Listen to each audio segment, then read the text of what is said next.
जैसा कि हम जानते हैं कि किसी भी विषय को पढ़ने के लिए उस विषय के फंडामेंटल्स नॉलेज का होना बहुत ज़रूरी होता है।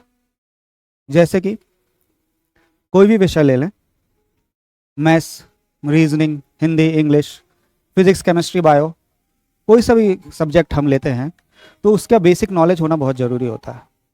इसी प्रकार से अगर हमें एस्ट्रोलॉजी सीखना है तो एस्ट्रोलॉजी सीखने के लिए भी एस्ट्रोलॉजी के बेसिक नॉलेज और बेसिक कॉन्सेप्ट्स की जानकारी होना बहुत ज़रूरी है।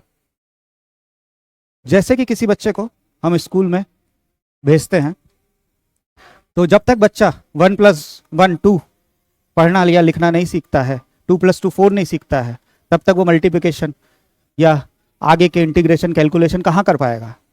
इसी प्रकार से एस्ट्रोलॉजी सीखने के लिए भी हमें 12 राशियाँ, 12 भाव और 9 ग्रह की कंप्लीट और बेसिक फंडामेंटल अंडरस्टैंडिंग होना बहुत ज़रूरी है। इसी क्रम को हम आगे बढ़ाते हुए इसी सीक्वेंस में आज से हम शुरू करने जा रहे हैं 9 ग्रह की संपूर्ण सूर्य ग्रह। आज हम सूर्य ग्रह के बारे में चर्चा करेंगे। और जैसे कि हम सभी जानते हैं कि हमारे इस सोलर सिस्टम में सूर्य सबसे महत्वपूर्ण ग्रह है। सूर्य के कारण ही इस धरती पर प्रकाश है, इस धरती पर जीवन सूर्य के कारण ही संभव है। अगर सूर्य देवता ना होते तो ना ही धरती पर जीवन संभव होगा, ना ही प्रकृति होगी, ना ही पेड़ पौधे, वनस्पति, जीव जंतु, ना ही हम और ना ही किसी प्राणी का जीवन धरती पे संभव हो पाएगा। जैसे कि साइंस में सूर्य या सन का इंपॉर्टेंस है, वैसे ही हमारे एस्ट्रोलॉजी में सूर्य देवता का महत्वपूर्ण स्थान है। सूर्य एक बलवान ग्रह है और सबसे महत्वपूर्ण ग्रह है। एस्ट्रोलॉजी में सूर्य को राजा की संज्ञा दी गई है। सूर्य ग्रह को एस्ट्रोलॉजी में राजा की संज्ञा दी गई है। एस्ट्रोलॉजी में सूर्य सबसे बलवान और महत्वपूर्ण ग्रह है।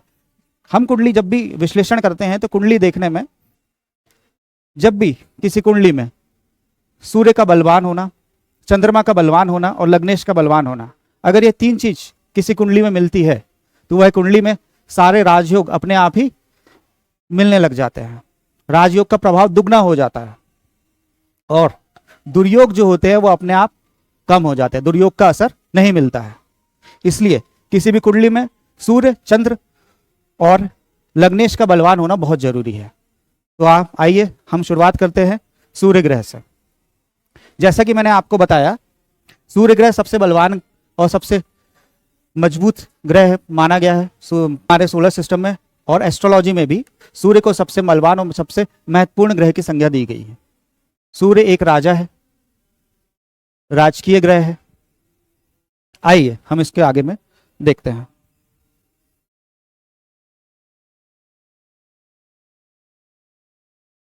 सूर्य देव का महत्व। ज्योतिष शास्त्र में सूर्य देव को राजा की संज्ञा दी गई है। यह सभी ग्रहों में सर्वाधिक बलवान और महत्वपूर्ण ग्रह है। सूर्य आत्मा, आत्मविश्वास, शासन, सरकार का कारक है।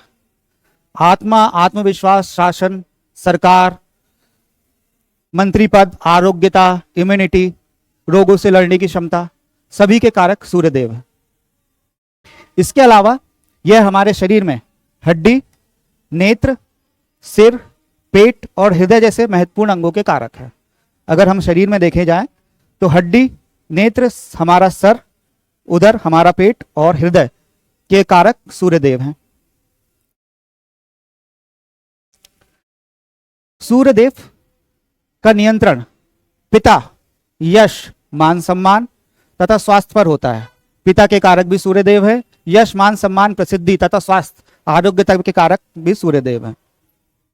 यह कई शारीरिक और मानसिक रोगों का कारक है, जैसे कि सिर दर्द। अगर रोग देखा जाए तो सिर दर्द, नेत्र रोग, पित्त विकार, आत्मविश्वास की कमी। यदि कुंडली में हमारे सूर्यदेव नीच स्थिति में हो, 6, 8, 12 भाव में हो या खराब स्थिति में हो तो हमारे अंदर अपने आप ही रोगों से लड़ने की क्षमता कम हो जाती है, आत्मविश्वास कम हो जाएगा, मनोबल हमारा कम हो जाएगा।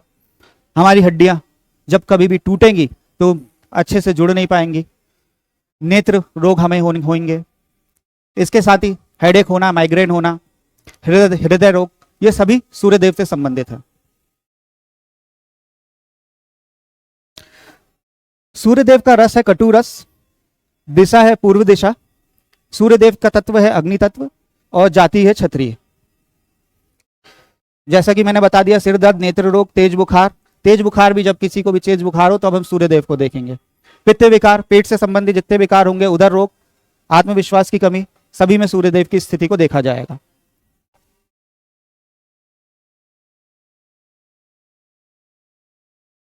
नक्षत्र और ग्रह, सूर्य के संबंधित नक्षत्र, सूर्यदेव से नक्षत्र हैं कृतिका, उत्तरा फाल्गुनी और उत्तराषाढ़ा। नक्षत्र हमें याद होना चाहिए। सूर्यदेव के 3 नक्षत्र के स्वामी हैं सूर्यदेव, कृतिका, उत्तरा फाल्गुनी और उत्तराषाढ़ा। हर नक्षत्र के अपने खास गुण होते हैं जो व्यक्तियों के जीवन पर प्रभाव डालते हैं। ठीक है, इसके साथ ही प्रथम, नवम तथा दसम भाव के कारक सूर्यदेव है।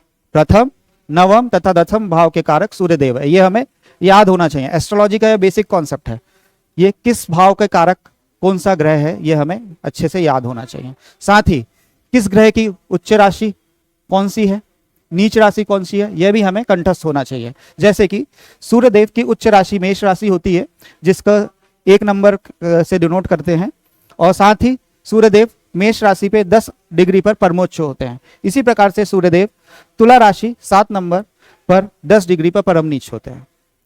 मेष राशि में 10 डिग्री पर परम उच्च, तुला राशि में 10 डिग्री पर परम नीच।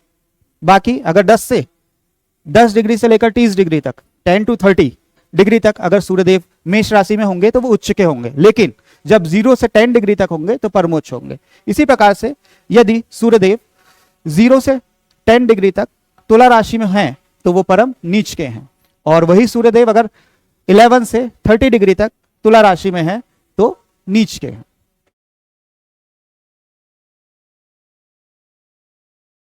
सूर्यदेव के देवता भोलेनाथ, भगवान भोलेनाथ को देवता माना जाता है सूर्यदेव का, और सूर्यदेव साथ ही देवस्थान के कारक भी हैं। रत्न और धातु देखा जाए तो सूर्यदेव की धातु है सोना और रत्न है रूबी और माणिक्य। ये रूबी, इसे हिंदी में माणिक्य बोलते हैं, यह सूर्यदेव का रत्न है।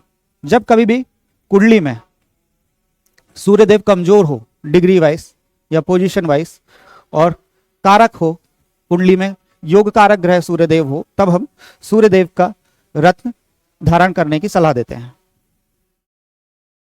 और इसी प्रकार से ध्यान रखें, जब भी किसी कुंडली में सूर्यदेव नीच स्थिति में हो और योग कारक ना हो, 6, 8, 12 भाव में हो, खराब फल दे रहे हो, तो हमें सूर्यदेव का दान कराना आवश्यक है।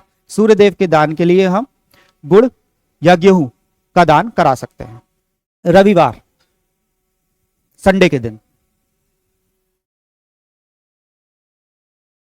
ठीक है,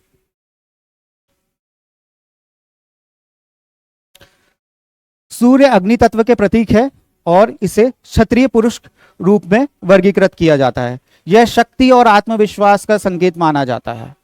अर्थात जिस किसी भी कुंडली में सूर्य बलवान होंगे, अच्छी स्थिति में होंगे, तो वह व्यक्ति का आत्मविश्वास, व्यक्ति की शक्ति, व्यक्ति का सेल्फ कॉन्फिडेंस एक अलग ही लेवल पे होगा। मान सम्मान, प्रसिद्धि, यश उसकी चारों ओर फैलेगा।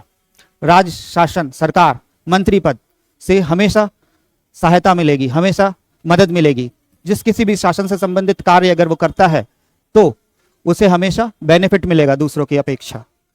इसी प्रकार से हम देखें तो सूर्यदेव अगर कुंडली में अच्छी पोजीशन पे हैं तो सरकारी योग, सरकारी नौकरी या उच्च पद, मंत्री पद के योग बनते हैं, क्योंकि सूर्य एक राजा ग्रह है, राजकीय ग्रह है। अंत में निष्कर्ष देखें, सूर्यदेव का व्यक्ति के जीवन में महत्वपूर्ण स्थान है। इसके ज्योतिषीय गुण, रत्न और संबंधित रोगों का ज्ञान हमें आत्मविश्वास और स्वास्थ्य में सहायता करता है। आज हमने सूर्यदेव के बारे में जाना और सीखा। इसी प्रकार से हम प्रत्येक क्लास में अलग अलग ग्रह, राशि, 12 राशि और 12 भावों के बारे में समझेंगे। धन्यवाद।